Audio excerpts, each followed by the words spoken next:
찍어. 제 생각에는 잡초가 예뻐 보인다라는 게 이 그림에 상당히 중요한 것 같아요.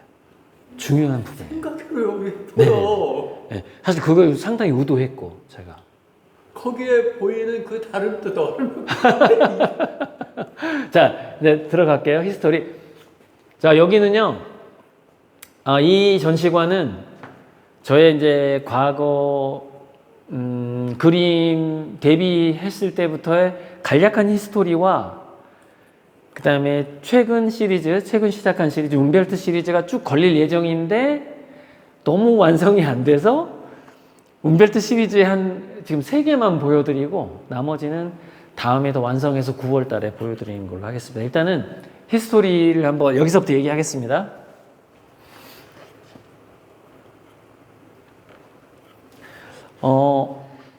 언제부터 그럼 너는 화가가 되겠다고 확실하게 마음을 먹었냐 하면 저는 1988년 가을이에요. 그러니까 88 올림픽 끝나고 미대를 가야 되겠다가 마음을 먹고 88년 가을부터 미술학원을 다녔거든요. 입시 미술학원을. 그리고 나서 뭐 여차저차 뭐 물론 중학교 때 상도 타고 우수상도 타고 광주시 대회에서 했지만 여기 보시면 최초의 대상 수상작인데 물론 진중에서 그 군무원하고 군인들 사이에서 그림을 좀 한다는 사람들이 내는 이렇게 여기 보면은 진중 창작품 공모전이에요.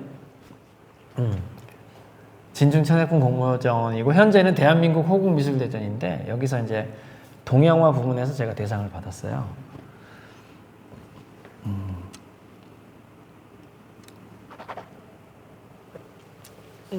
저는 이렇게 생각해요. 대학교 때 서양화 수업도 많이 듣고 공예과 수업, 조석과 수업 참 많이 들었거든요.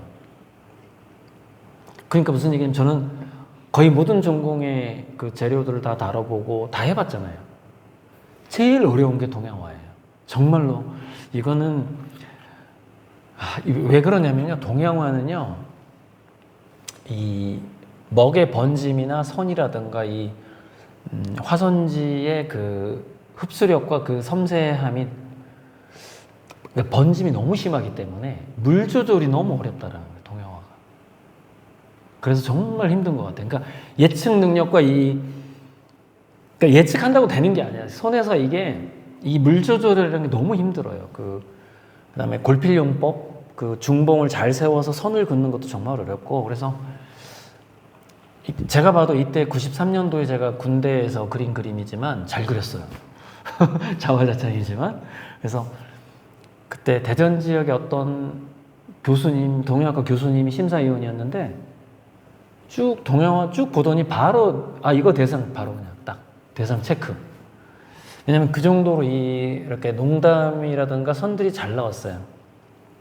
그리고 이제 여기서 이제 특이할 점은 제가 이제 윤봉길 의사 의거 60주년 기념 벽화를 일량 선생님이랑 같이 했는데 그때 정말 무릎 제자로서 이 기법을 다 배웠거든요. 장지 기법하고 여기 사람 얼굴이나 살 채색하는 거라든가 그래서 정말 그때 배운 걸 다 적용을 했고 얼굴은 이제 아버지 얼굴로 그렸어요. 아버지 젊었을 때 아버지가 20살이었을 때는 어떤 얼굴이었을까라는 상상을 하면서 이제 아버지 얼굴로 그린 거죠. 그 월남전에서 돌아가신 아버지. 자, 그래서 이게요 히스토리로 보면 이제 이게 사실 최초의 수상작이고 93년이잖아요. 근데 이거는 사실 93년 그 다음은 아니에요. 걸대가 여기가 마땅해서 건 거고 그 다음이 이쪽으로 넘어옵니다. 이 모기가 1995년에 만든 거예요. 95년에. 근데 제가 그 어떤 쓰레기를 거기가 일산 성속동이었는데 성속동에 예전엔 그랬잖아요. 95년도만 해도요 시골에서 막 쓰레기 막 태웠어요. 쓰레기를 막 태우던 곳에 갔는데 이 석쇠하고 이 캔이 그 불타버린 쓰레기장애가 있는 거예요. 그러니까 불에 타는 건 다 탔겠죠. 이게 사실 맥주 캔이었는지 뭔지 알 수가 없어요. 왜냐면은 불에 타니까 상표가 다 지워져 버렸어요. 그래서 그 쓰레기장에서 주워다가 이 모기를 만들었어요. 그리고 여기가 너무 허전해서 이 철망은 좀 나중에 붙였어요. 그래서 이 모기가 어떤 모기냐면 배고픈 모기예요. 그러니까 소크라테스예요. 그러니까 소크라테스 모기인데 피를 빨아 먹어야 되는데 내가 왜 피를 빨아 먹으면서 살아야 되지? 왜 내가 남의 피를 빨아 먹어야 되지? 나는 그냥 배고픈 모기로 살 거야. 라고 생각하는 모기예요. 그래서 소크라테스 모기예요, 얘가. 그래서 95년도에 이거를 제가 이제 벤치 가지고 잘라가지고 쭉 만들었는데 저 그림 가르쳤던 박성대 선생님 딱 보더니 너무 좋다는 거예요. 이걸 보더니 잘했다는 거예요. 그래서 제가 93년에 저기 동양화 기법으로 대상 받은 거야. 뭐 그냥 그때까지만 해도 학생이었으니까 대학교 2학년 1학기 마치고 군대 갔으니까. 근데 95년도에도 물론 학생이었죠. 복학생이었지만 이 작품을 딱 만들고 나서 저를 가르쳤던 선생님이 딱 칭찬을 해주니까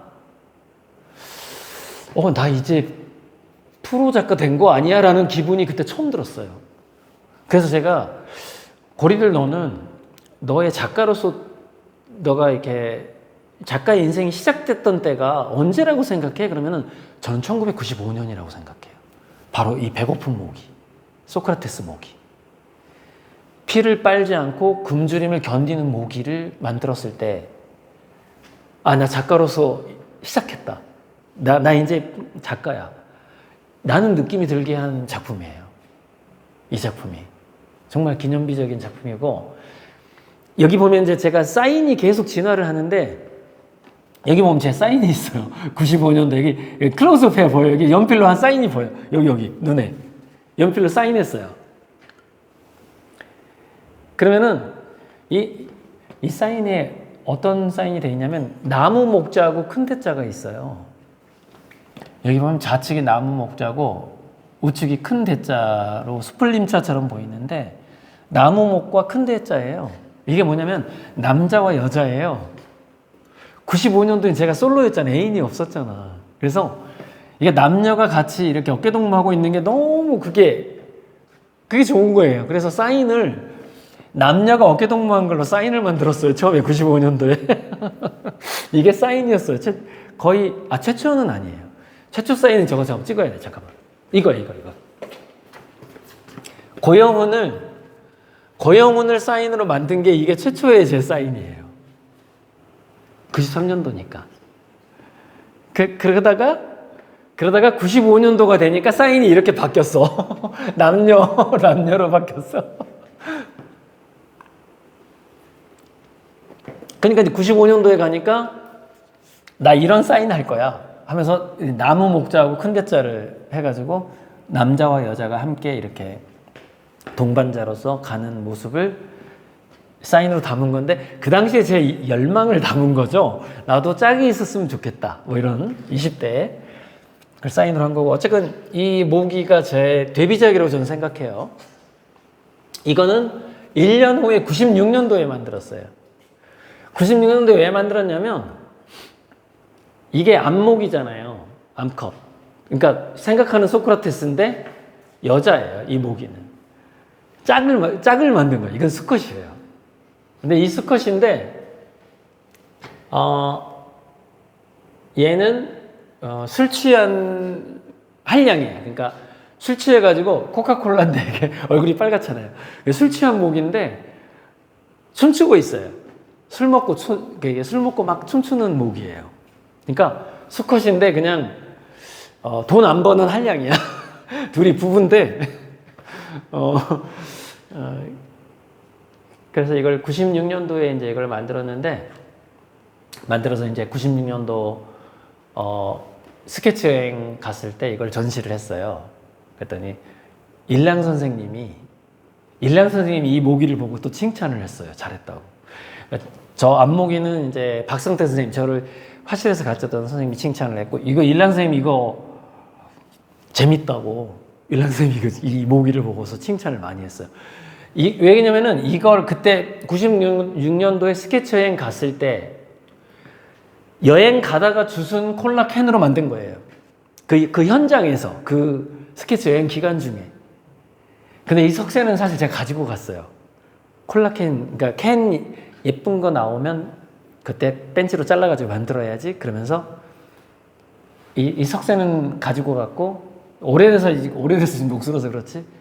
그때는 반짝반짝했죠. 96년도에는 가져가서 콜라 캔은 그 여행 다니다가 주워가지고 96년도에 주운 걸로 만든 거죠. 여기 번호가 있어요. 60314 뭐 이게 96일 수도 있어요. 96 나 모르겠는데 960314일 거예요. 그러니까 96년 3월 14일 날 만들어진 콜라캔이에요. 기록이 있어, 기록. 60314 96년도. 왜? 96년도에 주웠으니까 내가 이거를.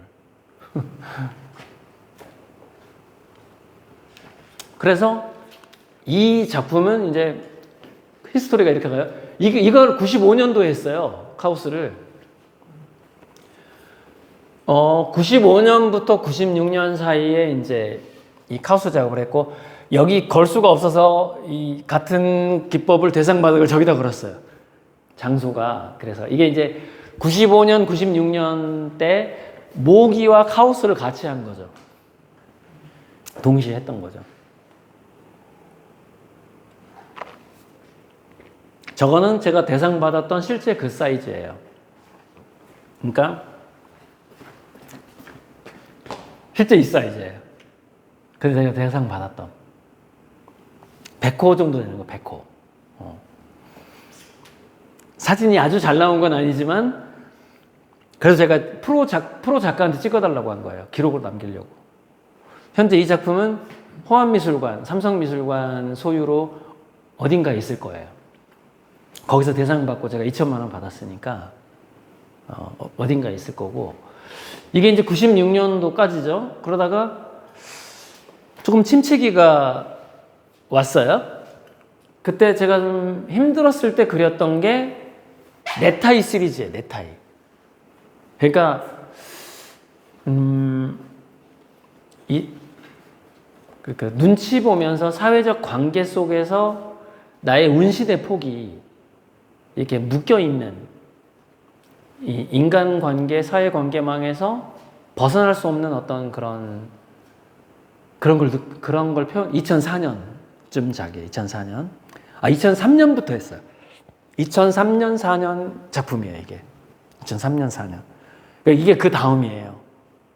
그 다음에 이런 작품을 한 거예요. 그래서 여기서 좀 설명을 해드리자면은, 이 작품 좀 재밌는 건 있는데, 사회적 관계 속에서 그래도 나는 하늘을 나는 물고기가 될 거야. 다 넥타이인데 이건 이중적인 의미가 있어요. 하늘을 날아가는 물고기라는 의미가 있어요.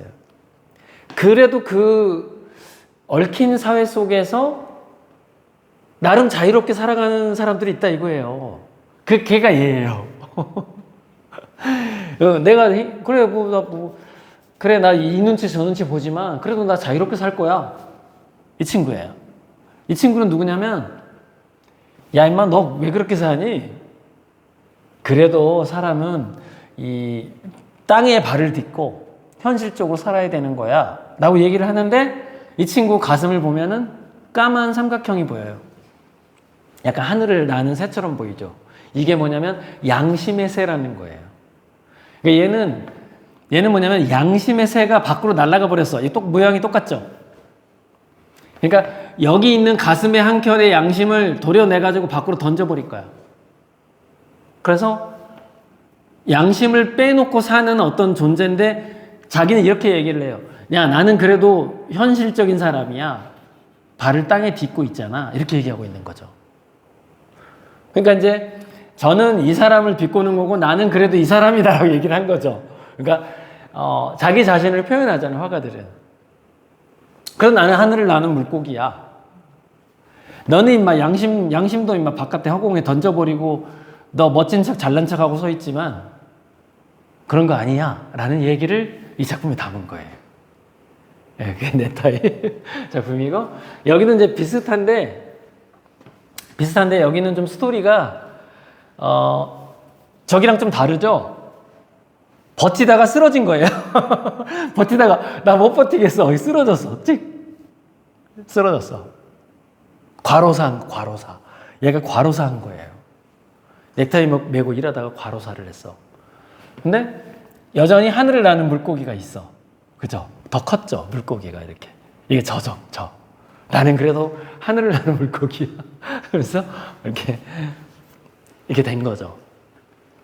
여기까지가 이제 2003년, 4년 무렵에 그렸던 그림들이고, 실은요, 이거를 제가 그림으로 그리기 전에 철사로 조형물을 만들었어요. 근데 그 조형물을 여기 가져오지는 못했어요. 한번 찾아볼게요. 어딘가 있을 텐데. 조형물을 먼저 철사로, 이게 보면 철사를 실제로 엮은 거예요. 철사로 엮은 거를 보고 그린 거예요.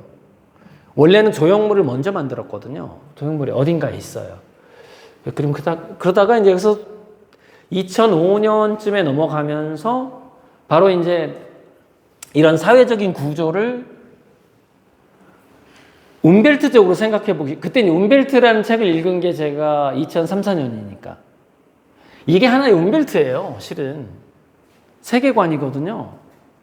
어떤 한 인물이, 어떤 한 사람이 기억하는 세계예요. 물론 그게 저겠지만, 기억하는 세계인데 그 기억을 이미지로 표현을 해서 제가 동그랑땡 그 도넛을 보면은 뭐가 생각나냐면 그 담배 피는 사람이 담배 연기로 이렇게 동그랑땡을 만드는 그게 있어요. 그래서 그 동그랑땡 도넛이 꽤 멀리 가요. 저는 담배를 안 피우니까 그걸 할 줄은 모르는데 한번 해봐 그러면 혀로 이렇게 혀를 이렇게 확 하면은 이게 동그랑땡이 확 나오더라고. 담배 피는 사람들이. 그러니까 저는 이걸 가지고 왜 그 이상 시인의 오감도가 바로 이런 이 도넛 모양을 그린 거라고 했지만, 오감도가 도넛 모양이라는 걸 알고 이걸 그린 건 아니죠. 그건 나중에 알게 된 거고. 제가 이걸 그릴 때는 뭘 생각했냐면 바로 그 담배 연기 동그랑땡을 생각한 거예요. 뭐냐면은 무상한 거. 너의 세계관 또한 모든 사람의 세계관이 이렇게 있지만 이것이 그 담배 피는 사람이 동그랑땡 담배 연기 가다가 샥 퍼지더니 사라지잖아요. 그 무상함을 그린 거고, 무상함을 생각하고 이 도넛 모양의 세계관 움벨트를 그린 거거든요. 근데 우연히 나중에 그게 그 이상의 오감도하고 좀 이렇게 엮여서 영상을 찍기도 했지만, 이 그림을 그릴 때는 그 담배 연기 동그랑땡을 생각하고 짧은 인생 같은 거 그런 걸 생각하면서 그린 거죠. 이 그림을 할 때는. 여기 이제 2005년 경이에요. 그러다가 2005년 경에 그렸던 두 개의 그림이 더 있어요. 두 가지의 그림이. 그때부터 달을 그리기 시작한 거예요. 2005년도에. 달이 연못에 이렇게 쫙 연잎이 쫙. 이거는 지구라고 저는 생각하지 않았어요. 약간 외계 행성 같은. 그때 제가 외계 행성 이렇게 그린 것도 있긴 한데, 이때부터 뭔가 지구일 수도 있지만 이거는 지구는 아니고 뭔가 외계 행성의 어떤 저수지나 호수에 달이 떠 있다라는 느낌으로 이 달을 그렸어요. 비슷한 시기에 그렸어요, 달을. 그래서 이 달을 그릴 때는 드디어 뭐냐면은 밤의 관찰자가 나오잖아요. 부엉이. 그 2006년도 가면 이 다음에 부엉이 다음에 고양이로 가잖아요. 그러니까 제가 고양이 눈을 그리기 전에 먼저 부엉이를 그린 거예요. 밤의 관찰자. 부엉이와 달을 그린 거죠. 근데 이 달에 이제 한반도 모양을 넣긴 했는데, 이게 그때 이제 뭐랄까 우리나라의 역사 같은 걸 생각하면서 아직 그 광명이 오지 않은 우리나라, 그러니까 아직 어두운 우리나라의 역사 같은 거, 아직 밤이야, 동트지 않았어, 새벽이 오지 않았어. 그 밤의 한반도를 그린 거예요. 여기다가. 이 한반도 울릉도, 독도과 제주도까지 다 있어요. 여기 보면 보시면 여기 클로즈업 해야 돼. 이게 한반도예요.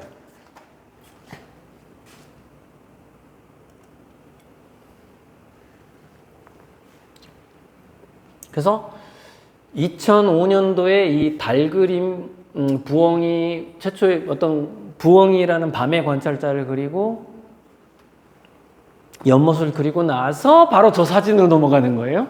여기 그리고 2006년에 이걸 그린 거예요. 2005년도에 부엉이를 그리고 2006년도에 고양이를 그린 거예요. 고양이 눈을 그린 거예요. 네. 그래서 고양이 눈에도 역시 달이 등장해요. 그러니까 이게 어느 날 갑자기 팍 등장하는 건 없어요. 그 전부터 계속 관심을 갖고 있던 거거든요. 실은 달을 그리고 싶었던 거예요. 전부터. 그래서 지금 움베르토 시리즈가 나온 건데, 그래서 부엉이에서 이제 고양이로 넘어가서 여기 보면 산 그림자가 있어요. 산. 네, 여기 이게 산 위에 뜬 푸른 달을 그린 거죠. 이때 푸른 달을 그렸다라는 거는 뭐냐면 달의 색깔을 달리 그리고 싶었던 거예요. 그때부터. 그러니까 인간이 보는 달과 고양이가 보는 달은 색이 다르다. 달은 좀 더 파랗게 그러니까 고양이는 달을 좀 더 파랗게 볼 수 있지 않느냐라는 생각을 한번 그려본 거죠. 이게 이제 2006년도인 거죠. 그래서 달을 그리다가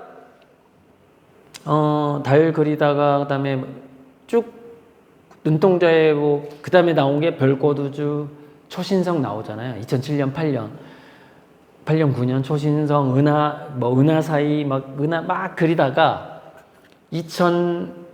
그게 한 10년 가죠. 2018년, 19년 넘어가면서 드디어 눈동자에 태양이 등장해요. 지금 이제 중간에 초신성은 뺀 거예요. 저쪽에 걸렸기 때문에. 그리고 나서 이제 이 그림으로 넘어오는 거죠. 눈동자에 태양으로 넘어온 거예요.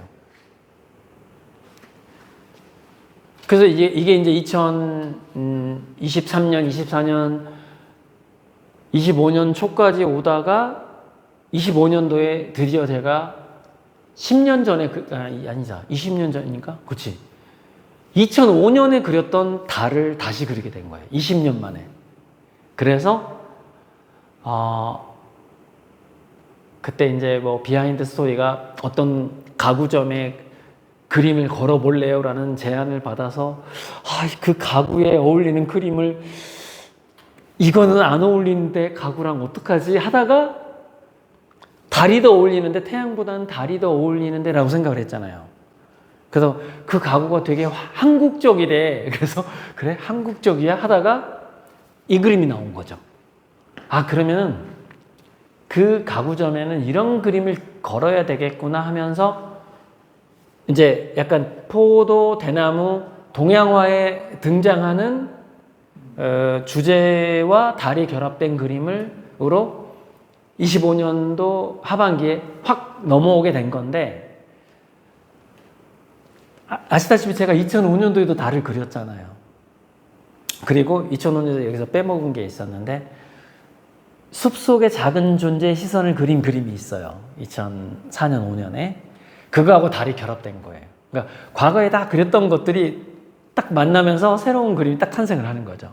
그래서 25년 움베르토 시리즈가 이제 등장한 건데, 이게 1호작이라고 볼 수 있어요. 첫 등장 작품이죠, 이게. 그리고 나서 쭉쭉쭉 발전하다가 이 달이 이제 이렇게 약간 황금색 달이 되기도 하고, 이렇게. 여기서 좀 건너뛰면서 변화가 하나 있어요. 뭐냐면, 제가 움베르토 작업을 할 때 늘 숲속의 작은 존재의 관점, 숲속의 작은 존재의 시점을 계속 얘기했었잖아요. 그러면 숲속의 작은 존재들은 주로 어디에 숨어 있냐면 잡초 뒤에 숨어 있어요. 잡초. 물론 잡초를 들풀이라고 하기도 하고 야생초라고 하기도 하지만, 제가 잡초를 잡초라고 하는 이유는 그 근성, 생명력을 존중하는 의미에서 잡초라고 불러요. 왜냐면 제가 별명이 한테 잡놈이었거든요. 누가 특히 저한테 잡놈이라고 그랬냐면, 저한테 그림을 가르쳤던 박성탁 선생님이 저한테 잡놈이라고 많이 불렀어요. 근데 그 선생님 그게 최고의 칭찬인 거야. 그러니까 자기가 가르친 제자들이 다 순종밖에 없는 거야, 순종. 서울예고 선화예고 나오고 FM이야, 애가. 모범생이에요, 모범생. 근데 저는 모범생이 아닌 거예요. 그렇다고 그림을 못 그리는 것도 아니야. 모범생도 아닌데 그림을 못 그리는 것도 아닌데 성질도 거시기하고 더럽고 뭐 이런 거예요. 뭐 근성도 있고 뭐 배경도 좀 그렇고 어쨌건 잡스러워. 그래서 그 선생님이 항상 저한테 웃으면서 잡놈이라고 할 때 웃으면서 칭찬으로 아 이놈 잡놈이야, 이놈 진짜 잡놈이야. 그게 뭐냐면 그게 칭찬이에요, 칭찬. 무슨 얘기냐? 얘는 끝까지 살아남아서 화가로서 성공할 것이다 라는 말을 웃으면서 이놈은 잡놈이야 다 한 거예요. 얘는 절대 꺾이지 않을 거야. 그게 잡놈의 의미였어요, 그 선생님이. 제가 잡초로 가는 건 뭐냐면 우리가 알잖아요. 잡초의 근성 아시잖아요, 다들. 절대 멸종되지 않는다. 잡초는 절대 멸종되지 않는다. 끝까지 살아남는다. 이 지구상을 덮을 거야. 그 생명력. 그런 의미에서 그 작은 존재들의 생명력, 그 잡초의 생명력을 그림에 담은 거예요. 그러니까 그 생명력이 아름다워 보이는 거죠. 그래서 오히려 잡초가 더 아름다워 보이는 거죠. 그래서 제 그림에서 잡초가 더 아름다워 보이는 것이 가장 중요한 포인트예요. 흔해 보이는 것, 것에 흔해 보이는 것, 하찮아 보이는 것에서 가치를 발견하는 눈, 이것이 예술가의 눈이고 창업가의 눈이고 그렇거든요. 창조가의 눈. 그래서 이제 움베르트가 이 다음 이제 작품이 나오는데 드디어 달의 색이 파격적으로 변해요. 이제 가시죠. 움베르트 최근 시리즈.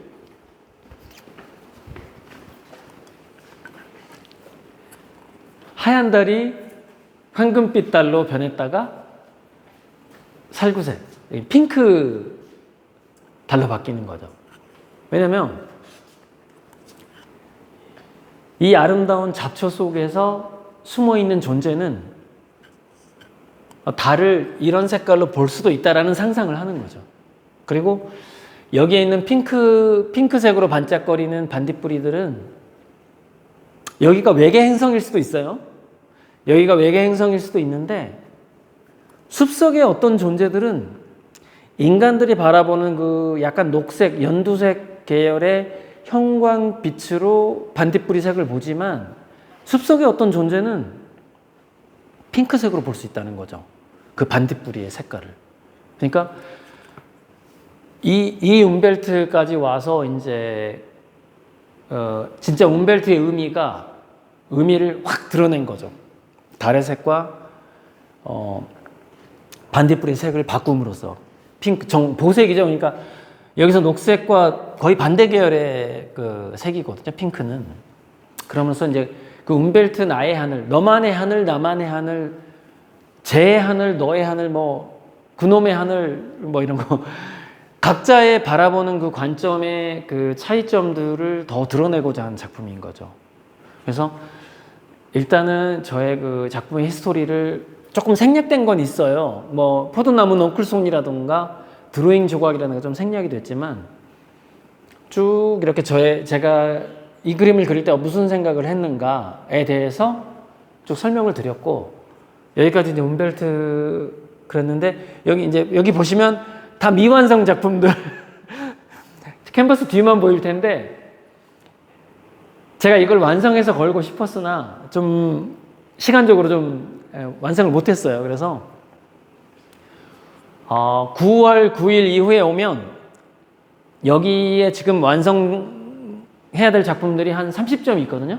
그래서 약 30점 이상의 움베르트를 이 영상에서 못 본 그림을 9월 달에 오시면 9월 9일 이후에 오시면 여기 걸린 그림을 볼 수 있어요. 이렇게 또 기대심을 이렇게 주면서 영상을 끝내는 그런 센스. 이 그림보다 더 멋진 그림을 볼 수 있다. 여기까지 이제 이번 개인전의 오프닝 영상이었습니다. 아, 여기 엽서 좀 찍어주세요. 이 엽서들 다 미완성인데 더 완성할 거예요. 일단 6개만, 여기 지금 안 걸렸잖아요. 엽서로는 만들었지만 실제 걸지는 못했어요. 왜냐면은 다 미완성이기 때문에.